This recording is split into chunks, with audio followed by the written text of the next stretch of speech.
सामने एक प्रतिद्वंदी खड़ा कर लेते हैं। हमारा आंदोलन महाबोधि महाविहार को मुक्त करने का है। ये बौद्ध वर्सेस हिंदू आंदोलन नहीं है, ये बौद्ध वर्सेस ब्राह्मण आंदोलन नहीं है, क्योंकि वहां जो लड़ाई लड़ रहा है वो एक व्यक्ति है। उस एक व्यक्ति ने अपने साथ 4 बना लिए और 4 के साथ 5वां विलय हो गया। मामला इसकी ताकत एक्ट में है, धर्म में नहीं है। तो जो भी वक्ता जहां पर भी कोई बात बोले तो एक बात कहिए, महाबोधि महाविहार बौद्धों का है, दूसरे धर्म के लोग वहां पूजा क्यों करें।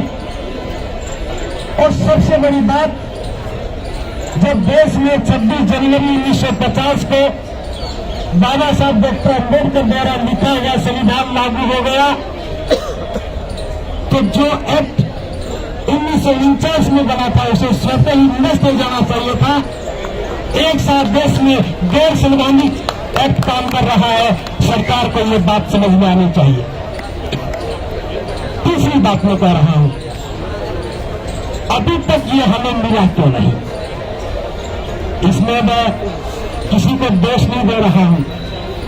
जब पहली बार 1892 में लड़ाई लड़ी गई, उस समय भारत का कोई बौद्ध लड़ाई नहीं लड़ रहा था। श्रीलंका से अनागरिक धर्मपाल आए, उन्होंने लड़ाई लड़ी। पहला मुकदमा वो जीत गए थे, हाई कोर्ट में हार गए थे, तो यहां से हमारी हार शुरू हुई। अनागरिक धर्मपाल के साथ भारत का कोई बौद्ध नहीं था। जब यह कमेटी बनी, डॉक्टर राजेंद्र प्रसाद को जिला सौंपा गया, तो कमेटी बनाने वाले और कमेटी में सारे वही लोग थे। उन्होंने आधा हक, आधे से ज्यादा हक अपने पास में रख लिया और थोड़ा सा हमें दे दिया। और हमें भी किसको दिया है मैं बता दूं, जो बौद्ध भिक्षु भी वहां बैठे हैं, वो चिवर तो बुद्ध का है, उनकी आत्मा सारी कुछ और की है, हमारी नहीं है। तो हमें इस लड़ाई को बौद्ध वर्सेस दूसरे धर्म को नहीं करना है। हमारी ताकत इस बात में कि ये एक्ट खत्म होना चाहिए, गैर संवैधानिक है और भारत का संविधान प्रत्येक धर्म को स्वतंत्रता देता है कि वो अपने धर्म के अनुसार पूजा अर्चना करें। हम बौद्ध लोग हैं, बौद्ध व्यवहार से सिद्धार्थ को संबोधि मिली, अज्ञानता के विरुद्ध एक आंदोलन चला, कर्मकांड के विरुद्ध एक वातावरण बना, पूरी दुनिया को शांति का संदेश दिया गया। और आज भी जब हम बात करते हैं तो भारत की गणना बौद्ध गया से है, बुद्ध से है, और निश्चित बुद्ध की विरासत पर किसी और का कब्जा है। आज बाबा साहब की अनुकंपा से, बाबा साहब के बुद्ध की शरण में जाने के बाद हमें समझ में आया कि वो हमारी विरासत थी।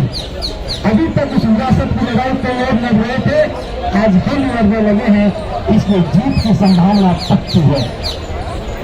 दूसरी बात, एक बहुत बड़ा ऐसा विचार हमारे बीच में डाल दिया गया, जो कोलकाता के हाईकोर्ट में जो फैसला हुआ था वो इसी बात का आधार पर हुआ था।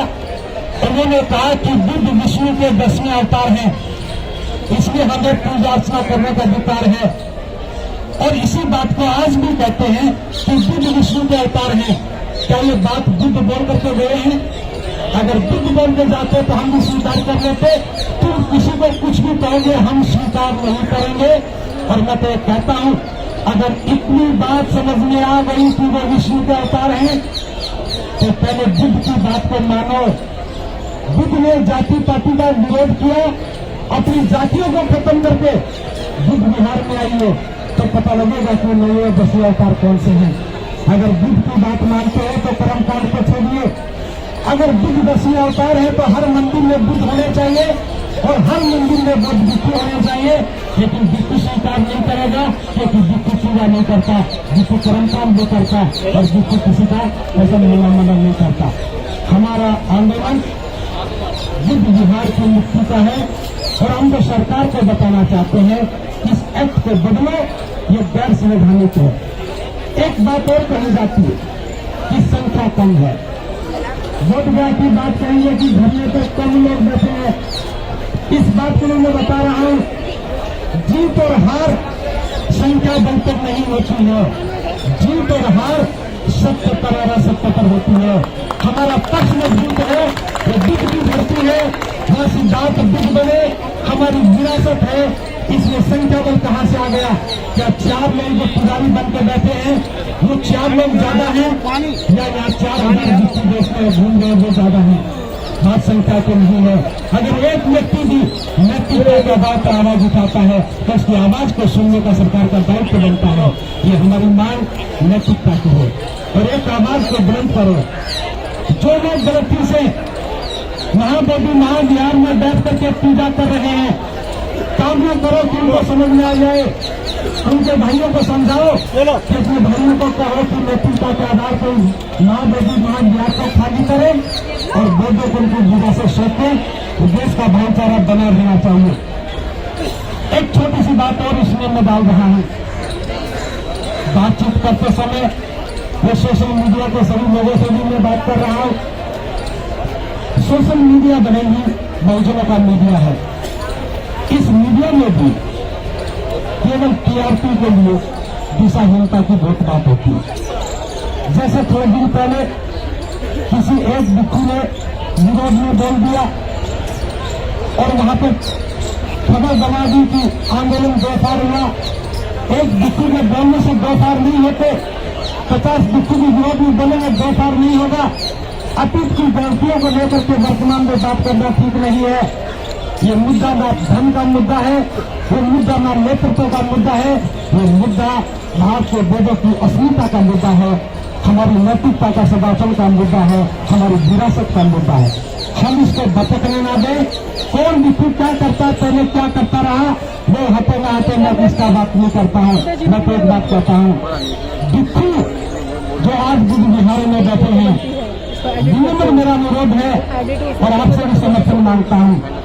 जहां पर भी कोई व्यक्ति मेरे हाथ जोड़ से कहे कि बनते जी सारे काम छोड़िए, बुद्ध गया में जाकर के बैठे। सभी व्यक्तियों को बुद्ध गया छोड़ दीजिए।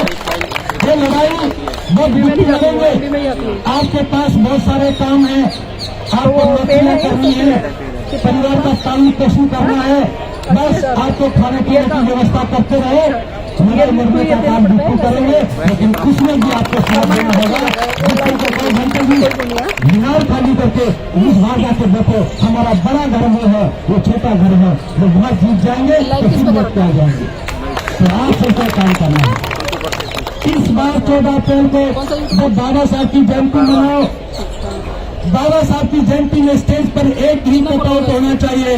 महाबोधि महाविहार का एक बड़ा सा चित्र कटआउट बना करके लिखना चाहिए कि बाबा साहब आपने भारत के गढ़ में बनाने का सपना संजोया था और जब तक महाबोधि महाविहार मुक्त नहीं होगा वो सपना साकार नहीं हो सकेगा। हम उसके लिए संघर्ष करेंगे। इस बार का 14 अप्रैल महाबोधि महाविहार को समर्पित कर दो। और अगली बात, बुद्ध पूर्णिमा कोई भी अपने घर पर नहीं मनाएगा, कोई भी अपने शहर में नहीं मनाएगा। हम सारे लोग बुद्ध पूर्णिमा मनाने के लिए बोध गया चलेंगे। जो पैदल चल सके वो पैदल चले, जो बाइक लेके चले वो बाइक लेके चले, कार वाले कार लेके चले, रेल वाले रेल में चले, बस वाले बस में चले, हवाई जहाज वाले उड़ करके चले जाए। लेकिन बुद्ध पूर्णिमा हम पूरे देश के लोग मिल करके महाबोधि महाविहार की आजादी के लिए वहीं पर मनाएंगे, बोधगया में मनाएंगे। अगर मेरी बात का समर्थन करते हो तो 2 बार हाथ उठा करके चालू होगा।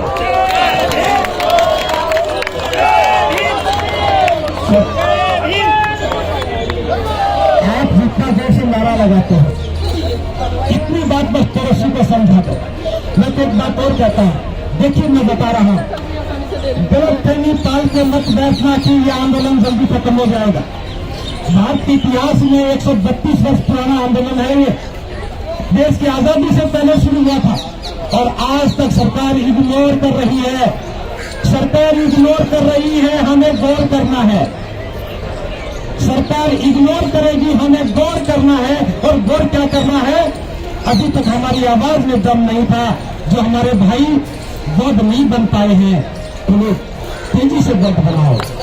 जो हमारे भाई कर्मकांडों में फंसे हैं, होली दिवाली में लाल कलर नहीं करके घूम रहे हैं। और मैं ये भी कह रहा हूं जो दीपोदान का नाम लेकर के आपको भ्रमित कर रहे हैं, उनको समझा दो ये आंदोलन दीपोदान का नहीं है, ये दिवाली हमारी है ये नहीं है, ये होली हमारी है ये नहीं है, ये रक्षाबंधन हमारा ये नहीं है, कोई रक्षा सूत्र नहीं है, सारे सूत्र एक ही है। महाबोधि बिहार मुक्त होना चाहिए और ये कर्मकांड बंद होने चाहिए। और मैं तो इस बात के माध्यम से बता रहा हूँ, जो लोग गलत फहमी में बहकावे में आकर के अपने पुरुषों की अस्थियां लेकर के पिंडदान करने के लिए बोधगया में जा रहे हैं, वो गलत जा रहे हैं। किसी भी धार्मिक शास्त्र में बोधगया में पिंडदान का लेखा जोखा नहीं है। गया में तो है, गया में भी नदी पर है, तो गया में जाना चाहिए। जो बोधगया में जा रहे हैं उनके कोई मनोरथ पूरे नहीं होंगे। वहां बैठे हुए पंडित पुरोहितों की जेब में पैसा तो चला जाएगा, लेकिन उनके पितरों की आत्मा तृप्ति नहीं होगी। बौद्ध धर्म इसमें विश्वास नहीं करता है। मैं बौद्धों के लिए बात नहीं कर रहा हूँ, इसलिए वहां जो कर्मकांड करने जाते हैं उनको भी समझाओ कि बौद्ध गया में कर्मकांड मत करो, नरक में जाओगे। बौद्ध गया में जाने हैं तो अज्ञानता से दूर निकलता है, दुष्मुक्ति के मार्ग पर चलता है। करुणा मैत्री की बात कर रहे हैं, बस किसी भी सूरत में इस आंदोलन को दो वर्गों में मत बांटना, इस आंदोलन को किसी धर्म के विरुद्ध मत कहना। हमारी लड़ाई हिंदुओं से नहीं है, हिंदुओं ने कब्जा नहीं किया। हमारी लड़ाई ब्राह्मणों से नहीं है, ब्राह्मणों ने कब्जा नहीं किया। एक व्यक्ति ने कब्जा किया, उसने 4 मित्र बुला लिए, सरकार की साझेदारी हो गई और उसका एक खानदान पूरा पल रहा है, बौद्ध विरासत को दूषित कर रहा है। इसमें लोगों को बताओ, हमारी कोई लड़ाई ब्राह्मणों को विरुद्ध नहीं है। आप भी नारे मत लगाओ, एक ही नारा लगाओ, ध्यान सारा महाबोधि महाविहार के एक्ट पर होना चाहिए। ये एक्ट खत्म हो जाएगा, सारी समस्या खत्म हो जाएगी। लेकिन हमें भी ईमानदारी के साथ बौद्ध बनकर के आंदोलन में भाग देना होगा। बस बहुत ज्यादा बातचीत करते हुए अंत में इतना कह रहा हूँ, जितना जितना सरकार इग्नोर करेगी हम इस पर ज्यादा गौर करेंगे। तुम इग्नोर करो, हम गौर करेंगे। महाबोधि महाविहार हम लेकर के रहेंगे और ये बीसी एक्ट 1949 निरस्त करो, निरस्त करो, निरस्त करो। इन्हीं शब्दों के साथ मैं फिर अंत में इतना कह रहा हूँ, इस बार आकाश लामा जी इस आंदोलन का नेतृत्व कर रहे हैं। जिनको करुणाकर भी यहाँ बैठे हैं, मैं जानता हूँ, नाम नहीं बोला तो मेरे को बहुत बुरा कहेंगे। जिनको करुणाकर जी आंदोलन में पहले भी थे, आज भी हैं, इनका आशीर्वाद लगातार बना रहता है। जितनी पूर्णिमा जी कह रही थी महिलाओं को भूल जाते हो, मैं नहीं भूला हूँ। आपने भी आंदोलन में भागीदारी रही है और बदन श्री शशि जी ने आंदोलन का नेतृत्व दिया था। जिस भी बिक्री ने नेतृत्व दिया, हमें उनको सम्मान की दृष्टि से देखना चाहिए। लड़ने वाले योद्धा होते हैं, हार भी जाए तो कमजोर नहीं होते हैं। याद रखिए, हार भी जाते कमजोर नहीं होते हैं। ये लड़ाई जीतने की है, हो सकता है हम भी हार जाए, लेकिन लड़ाई कमजोर नहीं होनी चाहिए। और योद्धा कोई एक व्यक्ति नहीं होता, योद्धा को समाज होता है। इसलिए मंच में फिर भरत करुणाकर जी का आशीर्वाद लेते हुए इस आंदोलन को ताकत देने में हमारे साथ खड़े हो गए। बहुत बहुत साधुवाद। आपने मेरी बात को ध्यान से सुना, आपका बहुत बहुत धन्यवाद।